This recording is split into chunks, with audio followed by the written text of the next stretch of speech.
Here's a technical question. Could you expand a bit more on painting over wet paint in a quick tip? I watched another channel called The Paint Coach.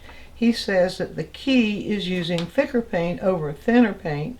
That is, paint with less mineral spirits over paint with more. However, in this video, he's referring to an earlier video. I can't remember which one it was, but anyway, he said you seem to be able to paint wet paint over wet paint with no solvent at all in either layer. I would love to see a video focused on the subject specifically. Well, here's my take on that.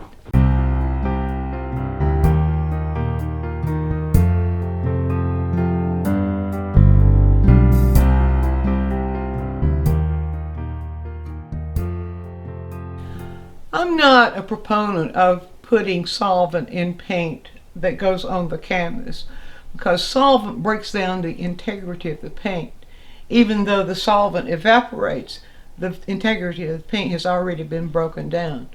I think it's a better, or you might say more archival way to paint, to leave that solvent out and to control the amount of paint that goes on the canvas and the way you hold the brush. So let me show you. Here's the procedure that I use as the person requested. I'm going to break it down a little bit for you. Now in quick tip 309, called the Paint Ready Canvas, I showed you how to prepare the canvas in order to get it ready to accept the paint without the paint skipping. And part of that is starting out with the canvas very slightly damp. And to do that, I have a mixture of the poppy oil and Gamsol. It could also be linseed oil and Gamsol 50-50. And for this demonstration, I'm just going to spray a little bit of this on this lint-free towel I have here, and sort of rub it into the surface of the canvas. And you see, I'm standing to the side here and watching to be sure that I see that all of that become a little bit damp. Now the next thing I want to do is to find a dry spot and wipe as much of that off as I can, so that it does nothing but make the canvas surface just a little bit friendlier for the paint to adhere to. And one way I test that is to pull my fingertips across it.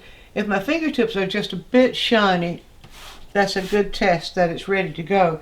If my fingertips are too wet, I need to pull more of that stuff off. So it doesn't take much at all, just enough. Otherwise the paint's just going to slide around on there. Now the next is the sequence of application. Now, I always like to work from dark to light, and that to me allows a lot more control over the entire composition. It also helps to set that value structure as you go, but that's not part of the question. The question was, how do you layer wet paint over wet paint without it getting all mixed in and whatever? So I start out first of all with the brush loaded just a little bit, not much, of the darker color I'm going to use, of the brush loaded on both sides, but not very thick. It needs to be relatively thin. And then I'll just use this as sort of a little guide, just a portion right here. It's sort of a guide, say an area of shadow moving into light, which would give us the kind of sequence that we need to show you what I want to show you. So say if we just take this area right in here, and so then I just very lightly, now this is applied thin but without thinner, without any medium at all. It's just that there's not much paint going on. I have just enough paint going on to cover the canvas.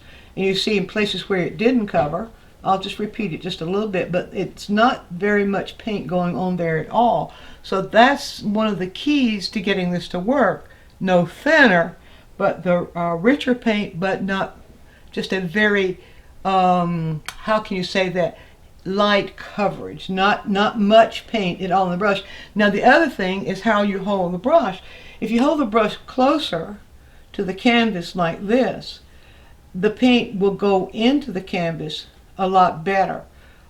With a little bit of push towards the end of the brush, you see the little bit of paint, the paint goes on a lot better. Now if you hold it too perpendicular to a canvas, it just scrapes the paint away. So holding it closer, more at an angle with a little tug on the tip, enables that paint to go on. So let's see, I'll get a little bit, try to get a little bit closer to the actual shape. But you see what I'm doing here? I'm pulling the paint from the edge of the pile and just pulling just enough paint to cover the belly of the brush on both sides. Just enough, not very much at all. So let's just get a shape here to sort of show you what I'm doing there. Now, a paper towel, pull the excess out of the brush. Now the next step will be to build the value up. And so to do that, I go to the next value up. So I'll go right over here, and what I'll do is to do the same thing, pull from the edge of the paint to get control of it. I'll add a little bit of this color into that to get a little bit of a value change. And that all depends on what you see, what you're going for. Now, I'll tilt the brush a little bit more towards the canvas so that that goes on, and give it not quite the tug of brush. Stroke it a little bit lighter. Stroke it just a little bit lighter. You see there? If I stroke it just a little bit lighter, have the brush a little bit closer, laying a little bit flatter at a flatter angle, a little bit closer to parallel but not quite to the canvas, then if I want it to blend with the color underneath it, then I pull the brush up at a sharper angle and blend it. And of course, the more I brush it into that color, the more blend I get. So I can build those variations in value, you see, just by the way the amount of pressure I put on the brush, and how much paint I have on the brush. And so now you can see, now I'm building that value upward. I always pull that excess paint off the brush before moving up to the next value up. Now the next value up, I might add a little bit of this right now. So the next value up would be a little bit lighter. And so now I will, again, I'm watching the amount of pressure and the angle of the brush. If I hold the brush a little bit more parallel, you see, it goes right on. Hold the brush a little bit more, a little less slant. So the degree of slant will determine how much of that paint flows from the brush to the canvas. How much paint you have on the brush, on the belly of the brush, is determining that.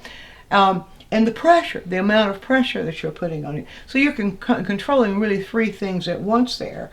So you're not just applying paint, but you're using a control of a brush that according to what you want the brush to do to that paint. Now you can see I can lay this right on top, just like that. I can even lay a lighter color right on top of that darker color by holding it at a closer angle to the canvas, a more parallel, not quite totally parallel, and not quite so much pressure. I can get a light stroke on top of a dark stroke without it blending. And then I can continue that. I'll pull this out and then load the brush again. You see I'm loading, always loading from the edge, so I have control over the values. So you see, and so if I wanted that value a little lighter, and I'd reach up into the paint there and get it a little bit lighter. So the whole thing goes together. You don't need to be I'm saying it a little differently. You don't need to add solvent. You don't need to add medium. All you need to do is to learn to control the amount of paint that goes on the brush, and the angle at which you're holding the brush, and the pressure you're pulling on the brush. Now, so watch this. There we go. You see there's a lighter stroke. Now, and I can now build that forward. Sometimes if you just want to repeat that color, the same color, it's not necessary to pull the paint out. But if you want the color to continue to be lighter, then you pull the paint out and you reach for a lighter color. So you see, I can continue to build. I can continue to build that paint forward And I can even come down if I were to need to. I can even come down, and by holding it mostly parallel, that's a scumble.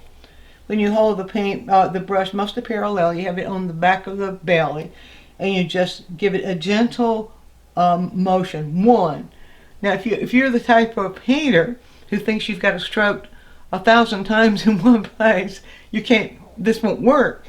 You have to be willing to. You control the paint as you go, as you apply it to the brush, and put the stroke down and leave it there, unless you need it blended. If you need it blended, then you stroke it more. And the more you stroke it, you see, the more blended it will get, almost no matter how you hold the brush.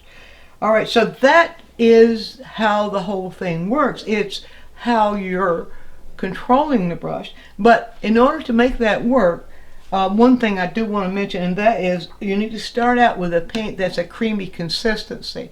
Most of the professional paints are already formulated in the tubes at a nice creamy consistency. Those that are very stiff, if a tube has been sitting for quite some time, sometimes the oil in the tube will separate from the pigment, causing the pigment to be stiffer. In that case, off your palette, not while you're painting, but or in a different place on your palette, you squeeze out as much paint as you want, and drop by drop add a bit of linseed oil into that pile of paint. Work it in really, really good until it's thoroughly mixed, and then it's until you get the consistency of fresh paint coming out of the tube. So give that a try and see if you don't find it much more satisfactory than having to deal with solvents. Be sure to view all of our quick tips. And while you're doing so, subscribe to the channel, click on the bell so you'll always get a notice when we produce a new quick tip, which is every week. And if you have a question, leave it in the comments section and we'll make a quick tip for you. Also, take a trip over to DianneMize.com where I have full-length lessons, downloads, DVDs, lots of other stuff there, some free stuff for you. And while you're there, you can subscribe to the newsletter, and that way you'll always be informed every time we do something new.